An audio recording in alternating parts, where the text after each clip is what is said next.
Welcome back to Wines.com TV. My name is Buck Weinholt with Wines.com. I'm joined by Anne-Louise Mikkelson. She's a commercial director for Argiano Winery, one of Tuscany's oldest and finest wineries. Indeed. I'm going to go ahead and let Anne-Louise tell you everything about the Argiano Winery. Welcome, Anne-Louise. Thanks, Buck.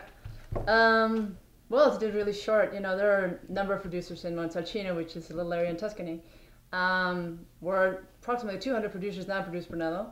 We, nonetheless, are probably the oldest, one of the oldest estates, 5 noble families we're counting. And so we're dating back to the 1500 and are still on the map today.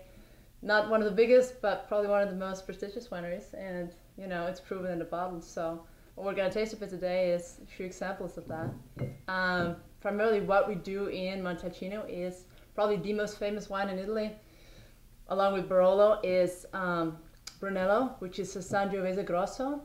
The famous Sangiovese grape, particularly known to have these excellent characteristics when it's grown in the Montalcino area. And we're going to taste another Sangiovese also, the younger brother, Rosso.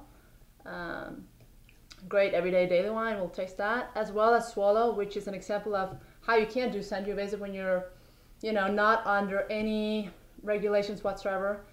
You just or do financial constraints. That's why we do so little, because yes, it is expensive. But it's a wine done completely without compromise and has a tremendous expression of the terroir. Quite a fun wine to taste. I don't know if Buck has tasted it before either. I have not. Folks, we're going to start with Argiano's Rosso di Montalcino. This is the 2007, arguably the best vintage of the decade. One of them for sure. Certainly, certainly, certainly. We're very happy with it. How does Sangiovese Grosso differ from your standard Sangiovese? That's a good question. I've actually wondered a bit about that. Sangiovese is, there are different selections, there are different clones. And what was particular about the Sangiovese Grosso is it's a bit, it's known as Sangiovese Grosso or the Brunello Sangiovese, more or less, due to the fact that it's grown in a particular way in Montalcino. It has certain characteristics. That Sangiovese which is grown in this area, so it's not the same as the Sangiovese grown in Chianti, for instance. It's very difficult to distinguish, actually, being just a wine consumer.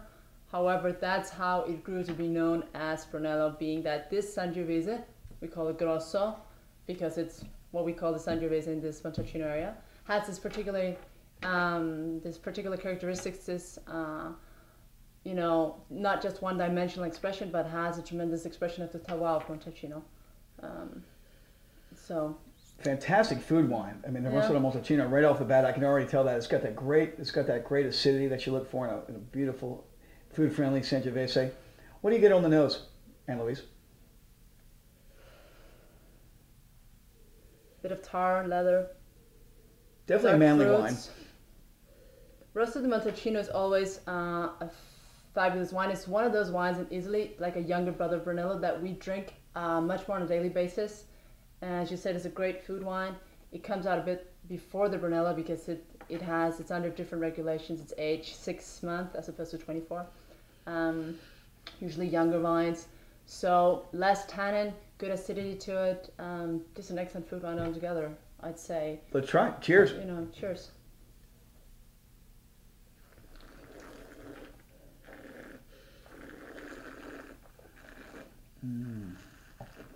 You don't have to spit, but.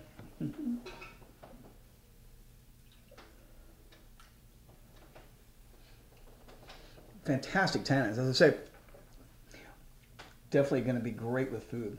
Yeah. This is much more of a rich pasta dish kind of, or braised beef kind of thing. Braised peas, as well as I'm thinking lamb chops, things like that could go well with that. And grilled vegetables. Things like melanzane, like eggplant and things.